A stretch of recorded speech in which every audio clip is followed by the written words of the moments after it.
In August 2025, Germany finds itself at a political crossroads. As Chancellor Friedrich Merz leads a fragile coalition, the AfD, excluded from power but surging in influence, reshapes the nation's agenda from the outside.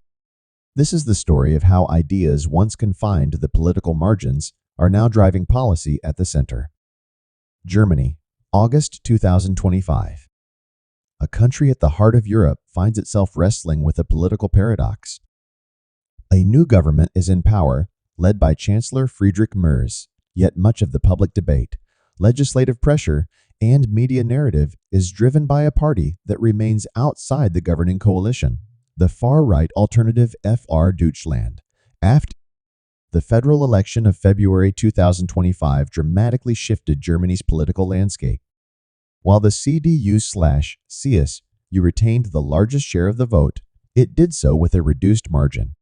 More significantly, the AfD surged to 20.7% of the national vote, a historic high, positioning it as the second largest party in the Bundestag. The SPD suffered significant losses, while the Greens and Die Linke maintained stable yet diminished positions. The AfD's strongest support came from the eastern regions, but it also gained traction in traditionally centrist areas. Polls in the months following the election showed the AfD briefly overtaking the Union in some public opinion surveys. At the same time, the German Domestic Intelligence Service classified the AfD as a verified far-right extremist organization. That designation allowed security agencies to increase surveillance and restrict AfD access to public funds, but it did little to blunt the party's public momentum. Chancellor Friedrich Merz, tasked with leading a fragile coalition of CDU/CSU and SPD, faced immediate pressure to consolidate power while appeasing an increasingly polarized electorate. His administration prioritized a three-pronged agenda: bolstering defense spending, improving infrastructure, and regaining control over immigration. The government emphasized pragmatism, presenting itself as focused on outcomes over ideology. However, just before Merz officially took office, a moment occurred that would define the coalition's early months.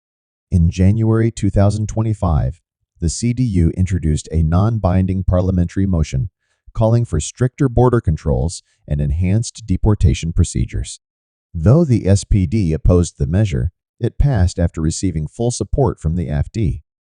The event marked the first time since the founding of modern Germany that the mainstream conservatives allowed an AfD-backed vote to pass in the Bundestag.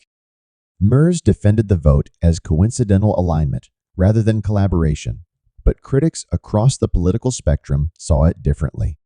The motion triggered a wave of national protests.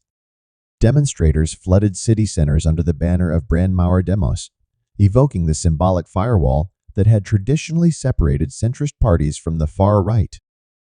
In Berlin alone, over 160,000 people rallied against the normalization of the AfD. Protesters chanted slogans warning against historical amnesia and authoritarian drift. They argued that allowing AfD votes to shape legislation, regardless of intent, opened the door to deeper influence. While Merz distanced himself from AfD ideology, the impact of the party's rise was increasingly visible in federal policymaking. By midsummer, the Merz government had intensified deportation efforts, including the removal of 81 Afghans to Kabul, under a new bilateral agreement. Merz publicly stated that Germany could no longer afford to repeat the asylum policies of 2015, a direct critique of the Merkel-era approach. Migration summits were launched with "You Neighbors" to coordinate more aggressive external border policies. These steps mirrored long-standing AfD demands for a tougher migration stance. Though framed in terms of national capacity and legal enforcement, the rhetorical alignment was unmistakable. Public opinion data revealed a divided response.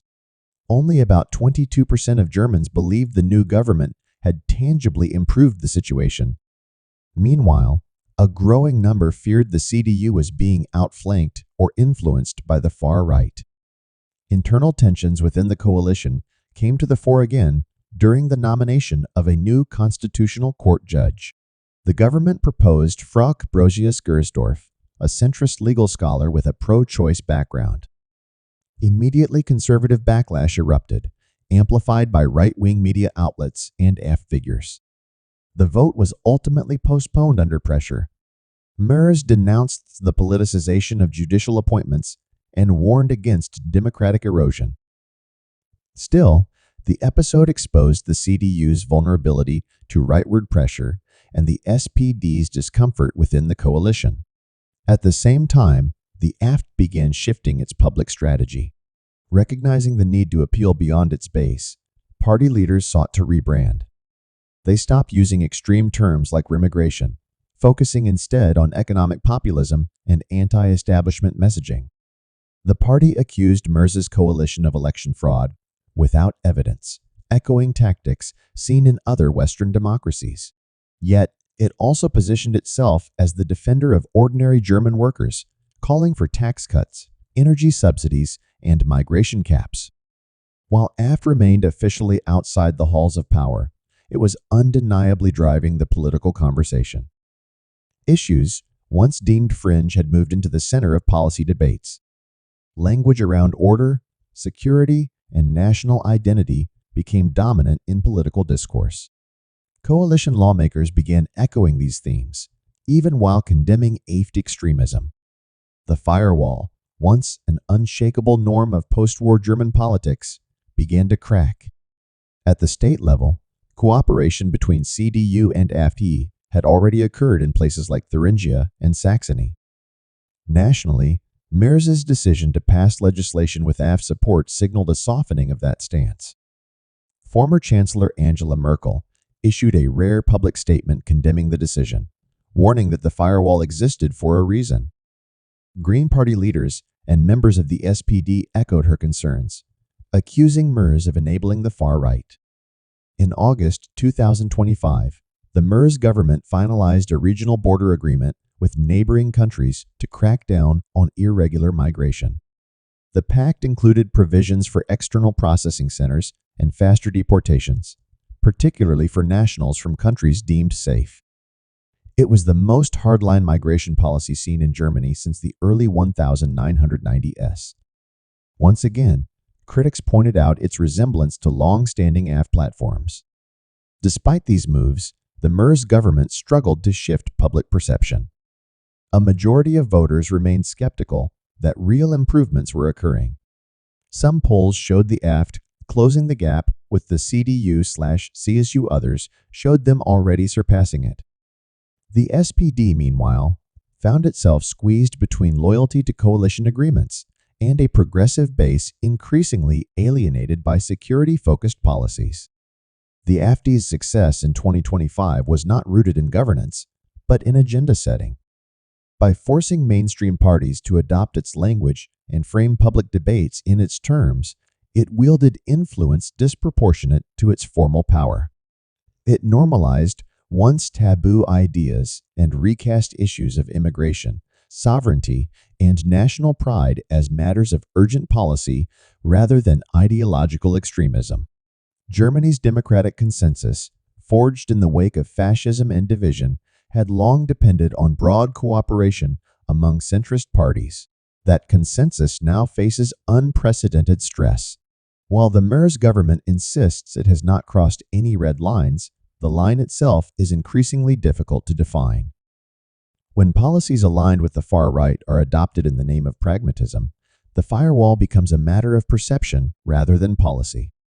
The central question facing Germany in the second half of 2025 is not whether AfD will join a future government, but whether it already governs indirectly. Through public pressure, media saturation, and rhetorical momentum, it has reshaped the operating logic of the federal government. The Merz coalition has not embraced AfD's ideology, but it has absorbed enough of its vocabulary and priorities to raise serious concerns among civil society, historians, and democratic watchdogs. Public discourse has also become more polarized. Online platforms, newspapers, and television debates are saturated with questions about national identity, loyalty, and border control. Meanwhile, issues like climate change, housing shortages, and digital transformation once central to the political agenda, have taken a back seat. In that vacuum, the AfD's narrative thrives. As of today, AfD remains in opposition. It controls no ministries, no federal agencies, and no judicial appointments. Yet it continues to shape the terms of national politics. The MERZ government may claim independence, but in its actions and rhetoric, it reflects a new political reality, one in which the far right sets the tempo. As summer draws to a close in 2025, the MERZ government walks a delicate tightrope, balancing national stability with growing ideological pressure. Its policies, particularly on migration and national identity, mirror a broader European shift to the right. But in Germany, a country long defined by its post-war democratic safeguards, the stakes feel higher.